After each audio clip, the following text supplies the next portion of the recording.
आज मैं जिस एनिमे को एक्सप्लेन करने जा रहा हूँ उसका मेन कैरेक्टर इतना पावरफुल है कि वो साइतामा और गोकू जैसे पावरफुल बींग्स को भी एफर्टलेसली आराम से हरा सकता है। स्टोरी के बीच में तो एक ऐसा सीन है जिसमें सिर्फ ये अपनी गलती छुपाने के लिए पूरे अर्थ को डिस्ट्रॉय कर देता है और उसे वापस से रीसेट कर देता है चाहे कुछ भी ना हुआ हो। और ये सब वो करता है सिर्फ और सिर्फ 3 सेकंड के अंदर। इसके बावजूद जब भी वो किसी सुपर नेचुरल बींग के साथ लड़ता है तो वो किसी को ये पता नहीं लगने देता कि ये सब उसने किया है।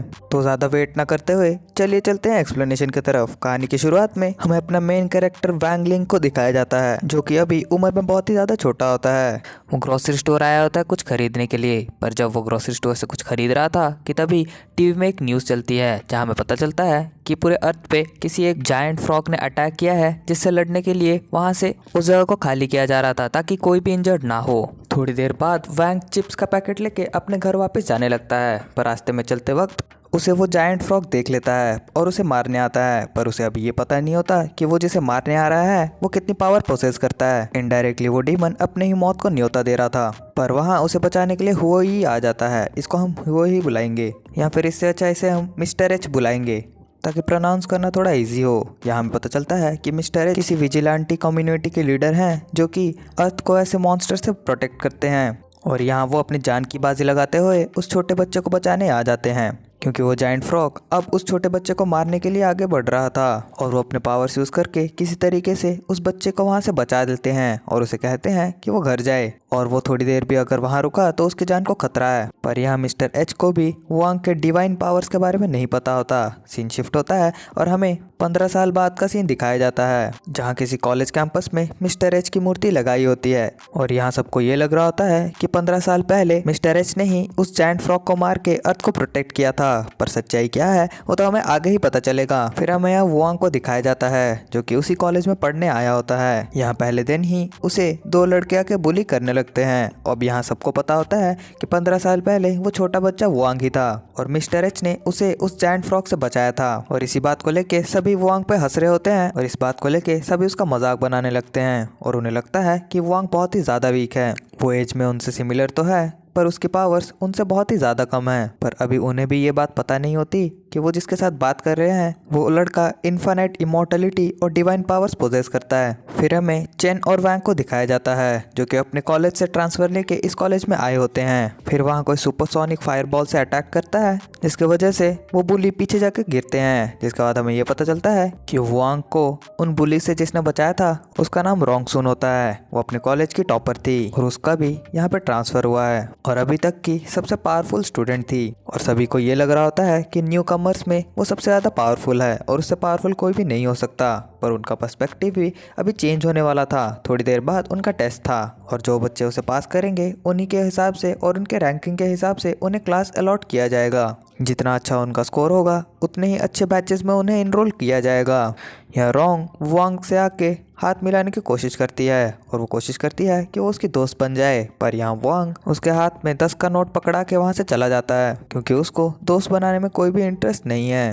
यहाँ सभी वांग के एटीट्यूड को देख के शॉक रह जाते हैं एज उसने अब तक की सबसे पावरफुल स्टूडेंट से दोस्ती करने से इनकार कर दिया था। फिर यहाँ सीन शिफ्ट होता है और हमें मिस्टर एच का प्रोजेक्शन दिखाया जाता है जो कि अभी भी ये बोल रहे होते हैं कि उस दिन मतलब 15 साल पहले उन्होंने उस जायंट फ्रॉग से पूरे अर्थ को बचाया था। पर इसके बारे में किसी को भी नहीं पता होता आज उस दिन सिर्फ उस जगह पे मिस्टर एच और वांग ही थे। और सभी को ये लग रहा होता है कि मिस्टर एच ने ही उस फ्रॉग को मार के पूरे अर्थ को बचाया था और यहाँ अभी उसी फ्रॉग का एक प्रोजेक्शन अंदर कैद किया होता है। हर एक स्टूडेंट को एक एक करके उसके पास जाके अपनी फुल पावर लगा के उसे पंच करना है। पर दिक्कत की बात यहाँ ये थी उस मॉन्स्टर के आसपास एक शील्ड ऑरा जैसा बना होता है जिसके अंदर जाना बहुत ही मुश्किल होता है और जो स्टूडेंट जितने जोर से पंच करेगा उसका उसी के हिसाब से स्कोर आएगा और स्कोर को देखने के बाद उन्हें उसी के हिसाब से बैचेस अलॉट की जाएंगी। यहाँ सभी बारी बारी से अंदर जाने लगते हैं और यहाँ उसके स्कूल का प्रिंसिपल कैमरा से सब कुछ देख रहा होता है। वो सबके स्कोर भी लिख रहा होता है और उसी के हिसाब से उनका ग्रुप भी बना रहा होता है। सभी बहुत ज़्यादा एक्साइटेड होते हैं एज उन्हें उनकी पावर दिखाने का एक चांस मिल रहा था और उनके लिए ये एक बहुत ही अच्छी अपॉर्चुनिटी थी। और अगर यहाँ पे वो सिलेक्ट होते हैं तो वो मिस्टर एच के विजिलेंटी कम्युनिटी में भी ज्वाइन हो जाएंगे जिसके बाद वो भी मिस्टर एच की तरह पूरे अर्थ को इन मॉन्स्टर से प्रोटेक्ट करेंगे।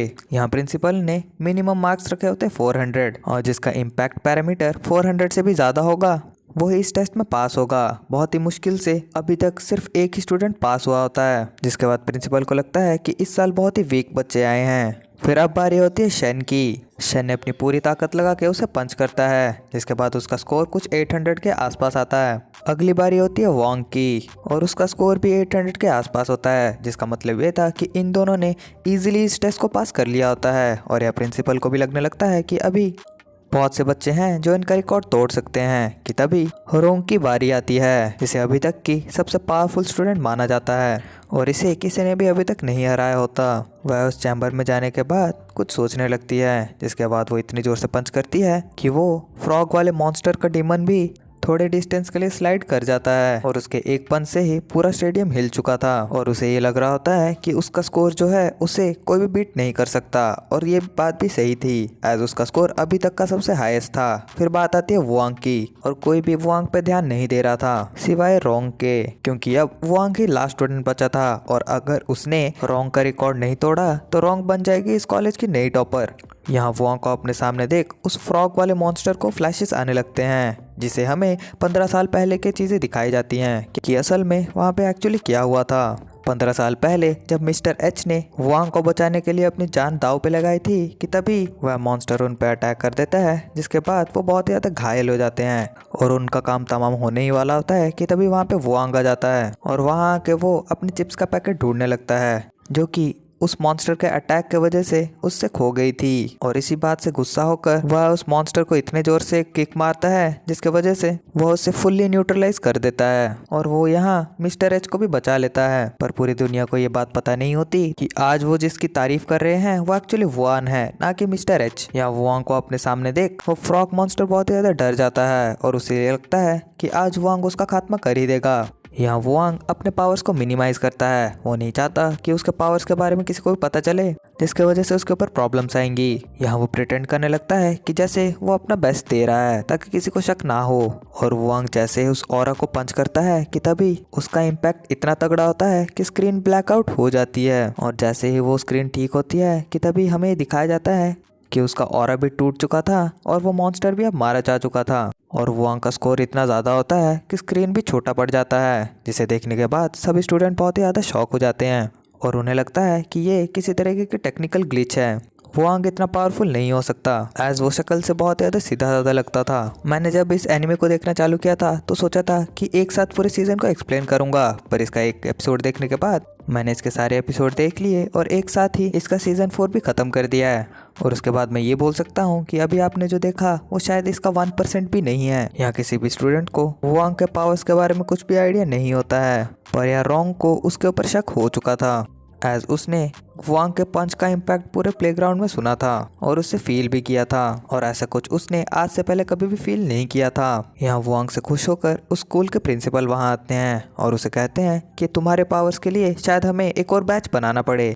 अगले दिन उनका क्लास होता है जहाँ उन्हें समनिंग टेक्निक्स बताई जा रही होती हैं कि कैसे वो अपने पावर्स को यूज़ करके किसी भी शिकिगामी या फिर मॉन्स्टर को बुला सकते हैं। और शिकिगामी का लेवल उसी ऑनर के पावर पे डिपेंड करता है जो कि उसे समन कर रहा है, मतलब जितना पावरफुल ऑनर होगा उतना ही पावरफुल शिकिगामी वो समन कर पाएगा। जिसके बाद यहाँ चैंग सबसे पहले समन करने लगता है। वो अपने सारे मंत्र सही तो पढ़ रहा होता है कि तभी वो किसी बारबी के छड़ी को समन कर लेता है और इस सीन को देखने के बाद पूरी क्लास उस पर हंसने लगती है।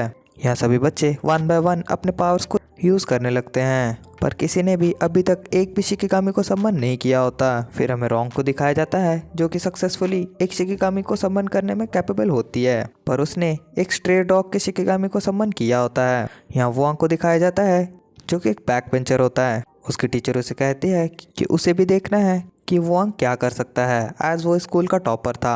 पर यहाँ वुआंग को इस बात का डर होता है कि अगर उसने अपने फुल पोटेंशियल से किसी को समन किया तो शायद पूरे स्कूल के लिए वो खतरा हो सकता है, एज उसके पास कोई छोटी मोटी पावर नहीं थी। वो डिवाइन पावर पोजेस करता है, वो टाइम को रोक सकता है और उसे रिसेट भी कर सकता है। उसके पास इतनी पावर्स थी जिसे यूज़ करके वो एक नया यूनिवर्स भी बना सकता है।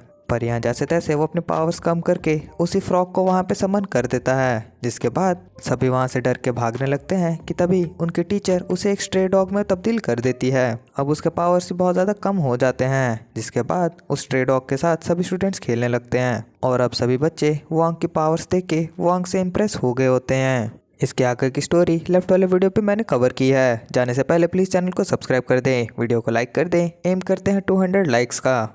और आप अगर इस लाइक एम को जल्दी से कंप्लीट कर देंगे तो मैं उतने ही जल्दी से इसके सारे एपिसोड और इसके सारे सीज़न अपने चैनल पे अपलोड कर दूंगा। मिलते हैं अगले वीडियो में, तब तक के लिए सायोनारा।